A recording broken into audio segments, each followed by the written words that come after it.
بسم اللہ الرحمن الرحیم۔ السلام علیکم ورحمۃ اللہ وبرکاتہ۔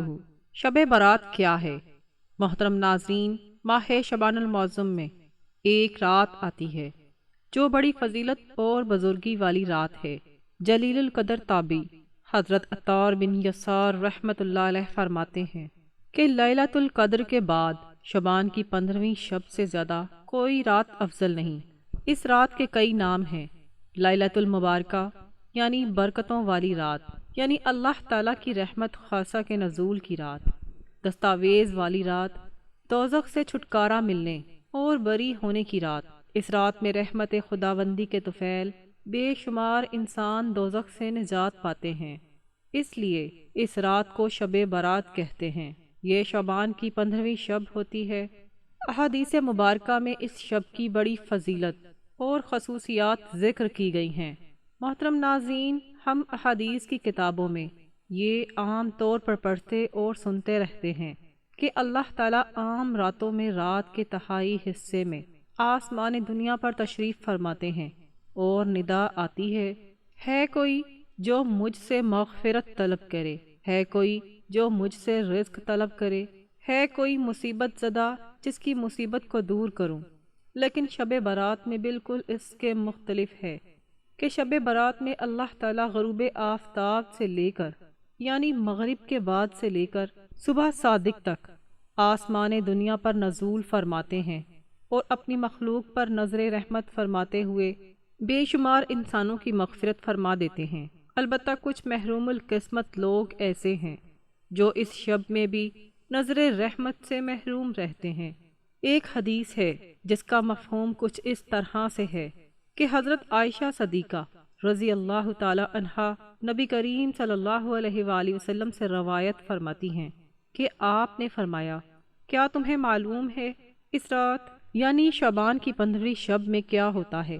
حضرت عائشہ صدیقہ رضی اللہ تعالی عنہا نے دریافت کیا، یا رسول اللہ صلی اللہ علیہ وآلہ وسلم، آپ بتا دیجئے کہ اس میں کیا ہوتا ہے؟ تو آپ صلی اللہ علیہ وآلہ وسلم نے فرمایا، اس شب میں یہ ہوتا ہے کہ اس سال میں جتنے بھی پیدا ہونے والے ہیں وہ سب لکھ دیے جاتے ہیں، اور جتنے اس سال مرنے والے ہوتے ہیں وہ سب بھی اس رات میں لکھ دیے جاتے ہیں، اور اس رات میں سب بندوں کے اعمال سارے سال کے اٹھائے جاتے ہیں، اور اسی رات میں لوگوں کی مقررہ روزی اترتی ہے۔ حضرت عطار بن یسار رحمۃ اللہ علیہ فرماتے ہیں کہ جب شعبان کی 15ویں شب ہوتی ہے تو اللہ تعالیٰ کی طرف سے ایک فہرست ملک الموت کو دی جاتی ہے اور حکم دیا جاتا ہے کہ جن لوگوں کا نام اس فہرست میں درج ہے ان کی روحوں کو قبض کرنا ہے۔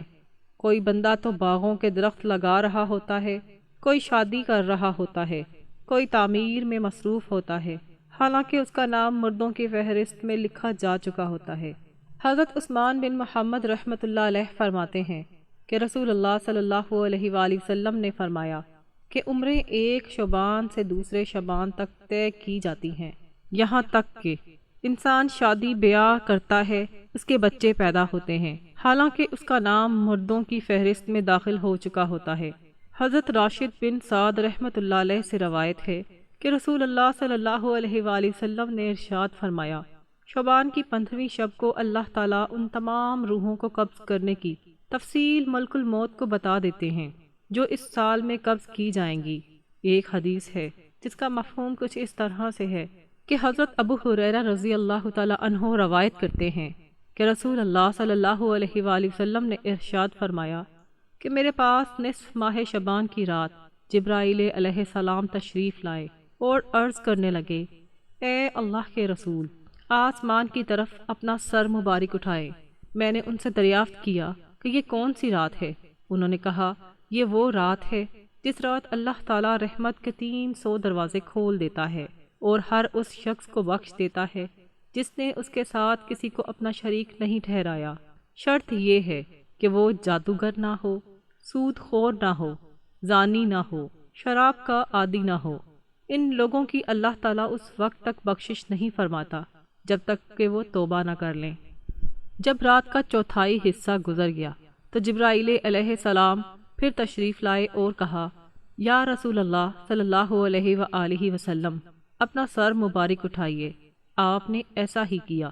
آپ نے دیکھا جنت کے دروازے کھلے ہیں اور پہلے دروازے پر ایک فرشتہ پکار رہا ہے، خوشی ہو اس شخص کے لیے جس نے رات کو رکوع کیا، اور دوسرے دروازے پر ایک فرشتہ ندا دیتا ہے، خوشی ہو اس کے لیے جس نے اس رات میں سجدہ کیا۔ تیسرے دروازے پر ایک فرشتہ ندا دے رہا تھا، خوشی ہو اس کے لیے جس نے اس رات دعا کی۔ چوتھے دروازے پر ایک اور فرشتہ ندا دے رہا تھا، خوشی ہو اس رات میں ان لوگوں کو جو ذکر کرنے والے ہیں۔ پانچویں دروازے پر فرشتہ پکار رہا تھا، خوشی ہو اس کے لیے جو اللہ کے خوف سے اس رات میں رویا۔ چھٹے دروازے پر فرشتہ پکار رہا تھا، اس رات کے تمام مسلمانوں کو خوشی ہو۔ ساتویں آسمان پر فرشتہ ندا دے رہا تھا، کیا ہے کوئی مانگنے والا کہ اس کی آرزو اور طلب پوری کی جائے؟ آٹھویں دروازے پر فرشتہ پکار رہا تھا، کیا کوئی معافی کا طلبگار ہے کہ اس کے گناہ معاف کیے جائیں؟ رسول اللہ صلی اللہ علیہ وآلہ وسلم نے جبرائیل علیہ السلام سے پوچھا کہ یہ دروازے کب تک کھلے رہیں گے؟ جبرائیل علیہ السلام بولے کہ اول شب سے طلوع فجر تک۔ مزید کہنے لگے کہ اس رات میں دوزخ سے رہائی پانے والی جماعت کی تعداد بنی کلب کی بکریوں کے بالوں کے برابر ہوگی۔ ایک حدیث میں جس کا مفہوم کچھ اس طرح سے ہے کہ حضرت ابو بکر صدیق رضی اللہ تعالی عنہ رسول اللہ صلی اللہ علیہ وآلہ وسلم سے روایت کرتے ہیں کہ آپ صلی اللہ علیہ وآلہ وسلم نے فرمایا، اللہ تعالیٰ نصف شعبان کی شب آسمانی دنیا کی طرف نزول فرماتے ہیں، اور اس شب ہر کسی کی مغفرت کر دی جاتی ہے سوائے مشرک کے یا ایسے شخص کے جس کے دل میں بغض ہو۔ ایک حدیث ہے جس کا مفہوم کچھ اس طرح سے ہے کہ حضرت عائشہ صدیقہ رضی اللہ تعالی عنہ فرماتی ہیں، ایک رات میں نے رسول اللہ صلی اللہ علیہ وآلہ وسلم کو اپنے پاس نہ پایا، تو میں آپ کی جستجو میں نکلی، کیا دیکھتی ہوں کہ آپ جنت البقیع میں تشریف فرما ہیں۔